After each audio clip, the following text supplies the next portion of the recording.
Prabhas next సినిమాల lineup భారీగా ఉంది. అందులో హను రాఘవపూడి మూవీ కూడా ఉంది. ఈ సినిమాకు సంబంధించిన ఒక లీక్ ఇప్పుడు వైరల్ గా మారింది. ప్రభాస్ నెక్స్ట్ ఎవరితో సినిమా తీస్తున్నా వాళ్ళందరూ సంచలన దర్శకులు, పెద్ద పెద్ద భారీ విజయాలు సాధించిన వారు. అయితే హను రాఘవపూడికి హిట్ పర్సంటేజ్ తక్కువే. మంచి సినిమాలు తీసినప్పటికీ కన్సిస్టెంట్ గా ఇప్పుడు మంచి సినిమాలు తీయలేదు. అయితే ప్రభాస్ హను రాఘవపూడికి అవకాశం ఇచ్చాడు అంటే ఏదో సంథింగ్ స్పెషల్ స్టోరీ ఉంటుందని అందరూ అనుకుంటున్నారు. ఇప్పుడు ఆ స్టోరీ లైన్ ఏంటి అనేది లీక్ అయిపోయింది. ప్రభాస్ టాలీవుడ్ లోనే అత్యంత బిజీ లైనప్ ఉన్న హీరో.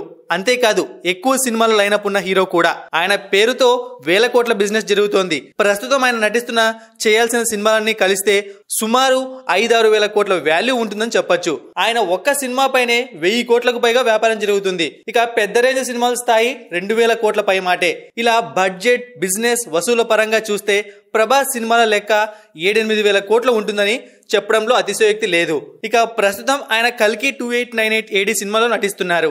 నాగ్ అశ్విన్ ఈ సినిమాని డైరెక్ట్ చేస్తున్నాడు. ఈ సినిమా మే 9న రాబోతోంది. ఇక అలాగే మారుతి డైరెక్షన్ లో రాజాసాబ్ సినిమాలో నటిస్తున్నాడు. ఇక ఆ తర్వాత సందీప్ రెడ్డి వంగ డైరెక్షన్ లో స్పిరిట్ మూవీ. ప్రభాస్ తో హను రాఘవపూడి ఒక వార్ బేస్డ్ మూవీ చేయబోతున్నారని గతంలో ప్రచారం జరిగింది. కానీ దానికి కొనసాగింపుగా మరో క్రేజీ వార్త నెట్టింట వైరల్ అవుతోంది. అది వార్ ప్రధానంగా సాగే లవ్ స్టోరీ అట. ఇందులో ప్రభాస్ సైనికుడిగా కనిపించే అవకాశం ఉందట. ఒకవైపు యుద్ధం, మరోవైపు లవ్ స్టోరీ.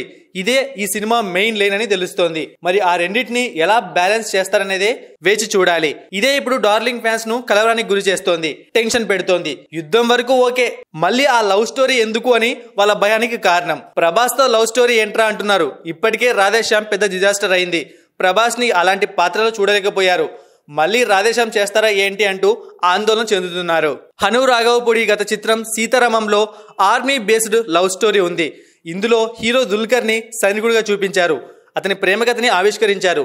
యుద్ధం సన్నివేశాలను చివర్లో చూపించి క్లోజ్ చేశారు. మెయిన్ పాయింట్ అది కాదు, లవ్ స్టోరీ హైలైట్ అయింది.